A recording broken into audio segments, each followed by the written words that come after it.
अष्टपंचाशः सर्गः। महाराज दशरथ की आज्ञा से सुमंत्र का श्री राम और लक्ष्मण के संदेश सुनाना। मूर्छा दूर होने पर जब राजा को चेत हुआ, तब सुस्थिर चित्त होकर उन्होंने श्री राम का वृत्तांत सुनने के लिए सारथी सुमंत्र को सामने बुलाया। उस समय सुमंत्र श्री राम के ही शोक और चिंता में निरंतर डूबे रहने वाले दुख शोक से व्याकुल महाराज दशरथ के पास हाथ जोड़कर खड़े हो गए। जैसे जंगल से तुरंत पकड़कर लाया हुआ हाथी अपने यूथपति गजराज का चिंतन करके लंबी सांस खींचता और अत्यंत संतप्त तथा अस्वस्थ हो जाता है, उसी प्रकार बूढ़े राजा दशरथ श्री राम के लिए अत्यंत संतप्त हो लंबी सांस खींचकर उन्हीं का ध्यान करते हुए अस्वस्थ से हो गए थे। राजा ने देखा सारथी का सारा शरीर धूल से भर गया है। यह सामने खड़ा है, इसके मुख पर आंसुओं की धारा बह रही है और यह अत्यंत दीन दिखाई देता है। उस अवस्था में राजा ने अत्यंत आर्त होकर उससे पूछा, सूत, धर्मात्मा श्री राम वृक्ष की जड़ का सहारा ले कहां निवास करेंगे? जो अत्यंत सुख में पले थे, वो मेरे लाडले राम वहां क्या खाएंगे? सुमंत्र, जो दुख भोगने के योग्य नहीं है, उन्हीं श्री राम को भारी दुख प्राप्त हुआ है। जो राजोचित शैया पर शयन करने योग्य हैं, वे राजकुमार श्री राम अनाथ की भांति भूमि पर कैसे सोते होंगे? जिनके यात्रा करते समय पीछे पीछे पैदलों, रथियों और हाथी सवारों की सेना चलती थी, वे ही श्री राम निर्जन वन में पहुंचकर वहां कैसे निवास करेंगे? जहां अजगर और व्याघ्र, सिंह आदि हिंसक पशु विचरते हैं तथा काले सर्प जिसका सेवन करते हैं, उसी वन का आश्रय लेने वाले मेरे दोनों कुमार सीता के साथ वहां कैसे रहेंगे? सुमंत्र, परम सुकुमारी तपस्विनी सीता के साथ वे दोनों राजकुमार श्री राम और लक्ष्मण रथ से उतरकर पैदल कैसे गए होंगे?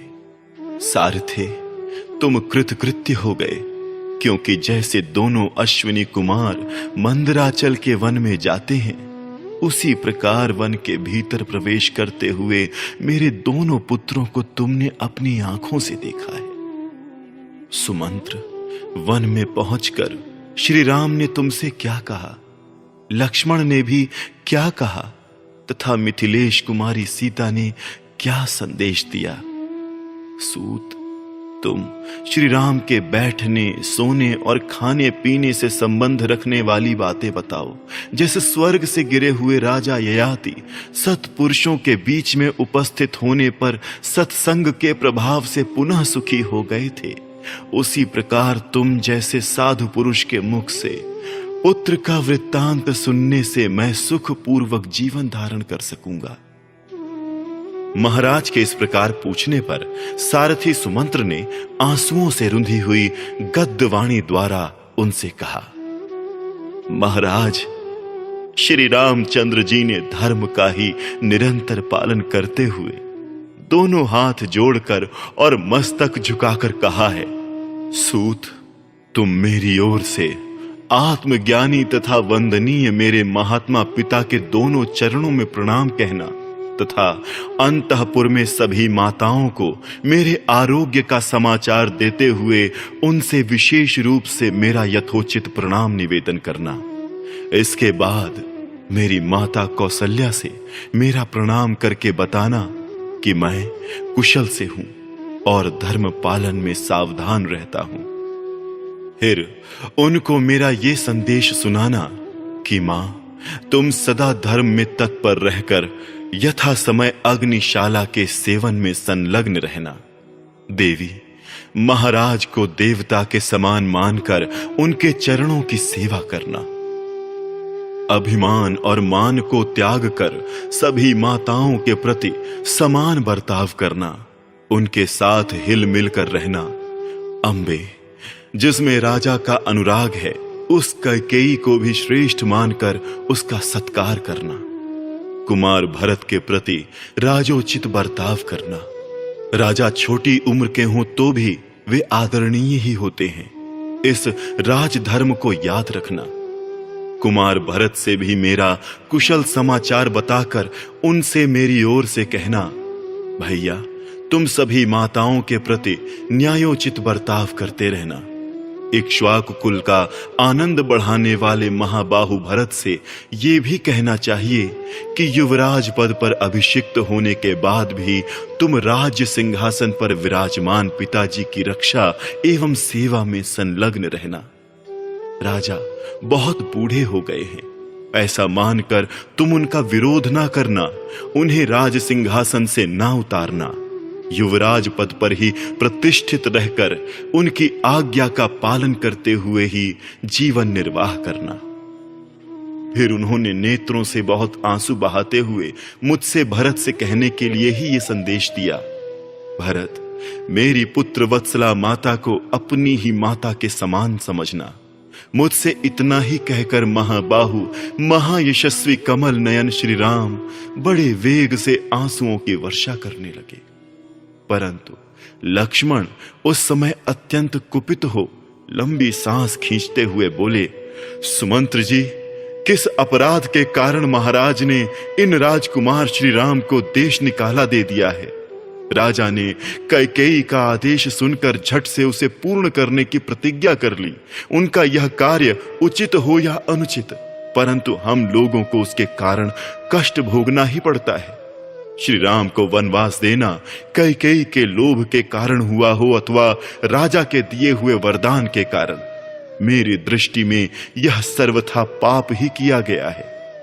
यह श्री राम को वनवास देने का कार्य राजा की स्वेच्छाचारिता के कारण किया गया हो अथवा ईश्वर की प्रेरणा से, परंतु मुझे श्री राम के परित्याग का कोई समुचित कारण नहीं दिखाई देता है। बुद्धि की कमी अथवा तुच्छता के कारण उचित अनुचित का विचार किए बिना ही जो ये राम वनवास रूपी शास्त्र विरुद्ध कार्य आरंभ किया गया है, ये अवश्य ही निंदा और दुख का जनक होगा। मुझे इस समय महाराज में पिता का भाव नहीं दिखाई देता। अब तो रघुकुल नंदन श्री राम ही मेरे भाई, स्वामी, बंधु बांधव तथा पिता हैं, जो संपूर्ण लोगों के हित में तत्पर होने के कारण सब लोगों के प्रिय हैं। उन श्री राम का परित्याग करके राजा ने जो ये क्रूरतापूर्ण पाप कृत्य किया है, इसके कारण अब सारा संसार उनमें कैसे अनुरक्त रह सकता है? अब उनमें राजोचित गुण कहां रह गया है? जिनमें समस्त प्रजा का मन रमता है, उन धर्मात्मा श्री राम को देश निकाला देकर समस्त लोगों का विरोध करने के कारण अब वे कैसे राजा हो सकेंगे? महाराज, तपस्विनी जनक नंदिनी सीता तो लंबी सांस खींचती हुई इस प्रकार निश्चेष्ट खड़ी थी मानो उनमें किसी भूत का आवेश हो गया हो। वे भूली सी जान पड़ती थीं। उन यशस्विनी राजकुमारी ने पहले कभी ऐसा संकट नहीं देखा था। वे पति के ही दुख से दुखी होकर रो रही थीं। उन्होंने मुझसे कुछ भी नहीं कहा। मुझे इधर आने के लिए उद्यत देख वे सूखे मुंह से पति की ओर देखती हुई सहसा आंसू बहाने लगी थीं। इसी प्रकार लक्ष्मण की भुजाओं से सुरक्षित श्री राम उस समय हाथ जोड़े खड़े थे। उनके मुख पर आंसुओं की धारा बह रही थी। मनस्विनी सीता भी रोती हुई कभी आपके इस रथ की ओर देखती थी और कभी मेरी ओर। इस प्रकार श्री वाल्मीकि निर्मित आर्ष रामायण आदि काव्य के अयोध्या कांड में 58वां सर्ग पूरा हुआ।